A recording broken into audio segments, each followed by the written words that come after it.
Welcome back to the channel, everyone. Today is a truly beautiful day to be a fan of the greatest soap on television, and we are so thrilled you are here to share it. The ground beneath Port Charles is literally cracking open, capturing a seismic shift in momentum that is forcing every single player into impossible, nuclear choices with no safe way out. Let's dive in.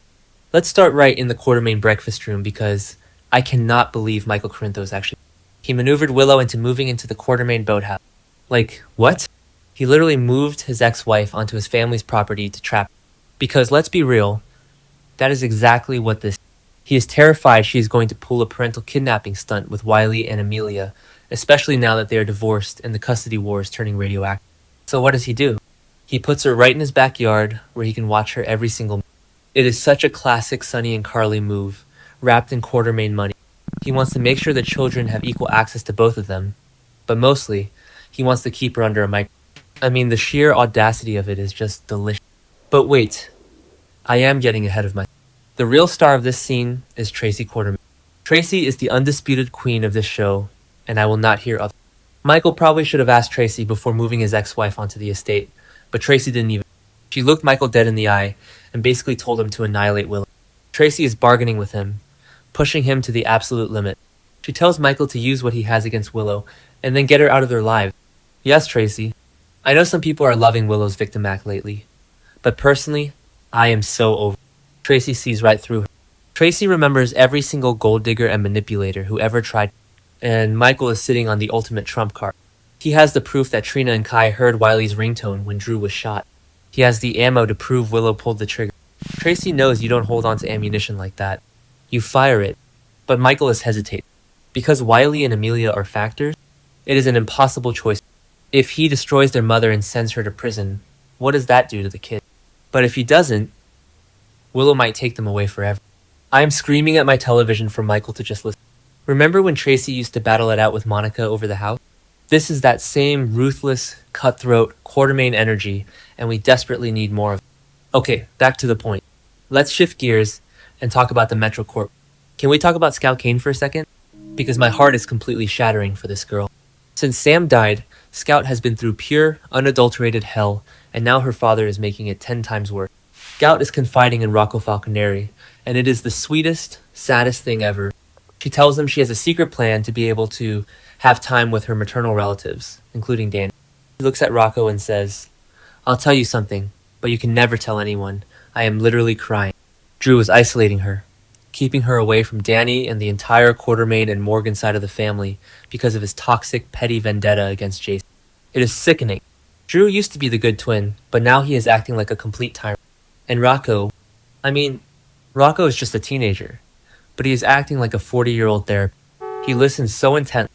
But, guys, Rocco has been through so much trauma lately. He is the one who shot Ross Cullum, and he had to watch Jason take the fall and go to a WSB black site for it. Rocco knows exactly what happens when secrets get out of hand and when adults act like monsters. Is he going to help Scout with her secret plan? Or might he have a better idea? Because honestly, kids keeping secrets in Port Charles never ends well. Remember when Spencer tried to keep secrets at that age? Yeah, didn't work then either. I just want Rocco and Scout to be safe, but I have a terrible feeling the secret plan is going to blow up in their face. Speaking of kids and secret, Charlotte Cassadine. Oh my god, I am losing my mind. Over at the Quartermain boathouse, she is giving Danny the most diabolical, purely Cassadine advice I have ever heard.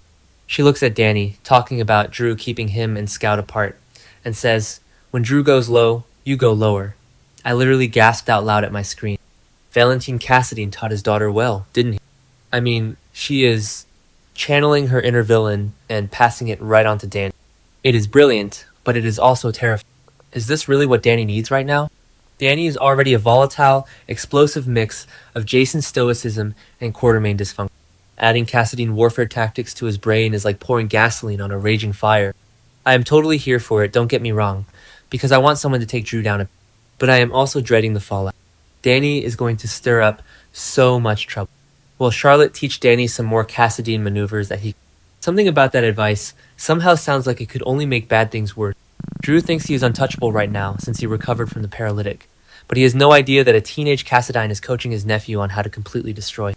It is going to be an absolute bloodbath, and I am grabbing my popcorn And speaking of Drew, thinking he is untouchable, we have to talk about the scene at the Metro Court Garden. Drew is sitting there with Alexis Dane. Alexis is already exhausted, trying to navigate Drew's hostility and his control over Scout. And then, out of nowhere, Jack Brennan just casually strolls up. Brennan is the ultimate wildcard right now. He looks at Drew and Alexis and drops the most menacing, perfectly delivered line. A man in your position couldn't afford to make any more enemies. Chill. Literal chills all over my body. Brennan does not bluff. When he tells Drew he can't afford more enemies, he is basically saying, I can end you with a snap of my fingers. What exactly is this offer Brennan is making? Is it to Drew? Is it to Alexis? Or both? We know Brennan was working with Nina and Willow, and we know there is secret evidence in that missing black box. Is Brennan dangling that evidence? Drew is so blinded by his arrogance and his revenge plots that he doesn't see the WSB freight train coming right at him. And poor Alexis is just sitting there, caught in the middle of these massive, toxic egos. She is mourning Sam, she is terrified for Scout, and now she has international spies making veiled threats at her table.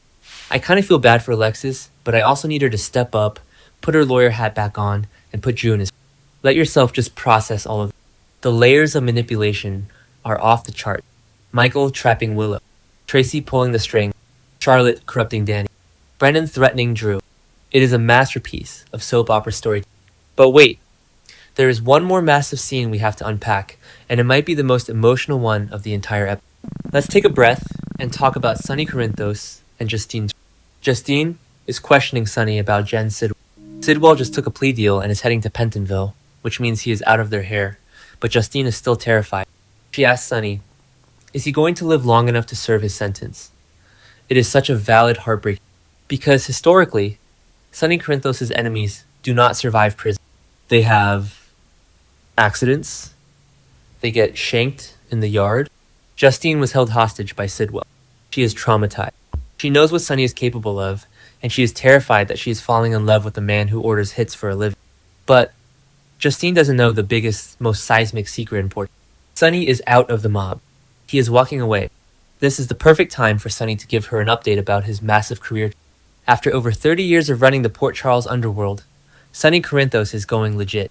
I have been watching this man run the docks, shoot his enemies, and brood in his penthouse for years, and this is the absolute best thing the writers have done with his character in a decade. It is a beautiful, necessary reinvention. Sonny gets to look Justine in the eye and tell her that Sidwell is safe. He gets to tell her that he is not going to have Sidwell off behind bars. I mean, can you imagine the relief on her face? They will actually be able to go on dates in public. They can go to the Metro Court without bodyguards hovering over their posse. I know some fans are complaining online that Sonny without the mob is going to be boring, but personally, I think it opens up so many incredible new storylines. He still has immense power, he still has wealth, and he still has influence, but he doesn't have to live in the shadows. He is choosing love and family over It parallels Jason choosing Danny over the mob perfect. The two kings of Port Charles are finally growing up, and I am so emotional. So what does all of this mean for the rest of the summer? I am predicting absolute chaos. Michael is going to hold that ringtone evidence over Willow's head until she breaks. Willow is going to try to use Brennan to fight back, but Brennan is only loyal to himself. Danny and Charlotte are going to launch a teenage guerrilla war against Drew, and Rocco is going to get dragged right into the middle of it, trying to protect Scout. And Sonny and Justine are going to try to build a normal life, but we all know the mob doesn't just let you walk away without a fight. Someone is going to try to fill the power vacuum Sonny left behind, and it is going to get ugly. I am so invested in every single one of these plots. The writing is sharp, the acting is top tier, and the stakes have never been higher. I know we all complain when the storylines drag, but right now, the pacing is absolute perfection. Every episode leaves me screaming. I cannot wait to see how Tracy leverages this boathouse. I cannot wait to see if Danny actually goes lower than Drew. And I desperately need to see Sonny and Justine on a normal, boring, beautiful date. Who will win the ultimate war for control? And will the children of Port Charles survive the sins of their parents? Share your wildest theories below, and don't forget to subscribe.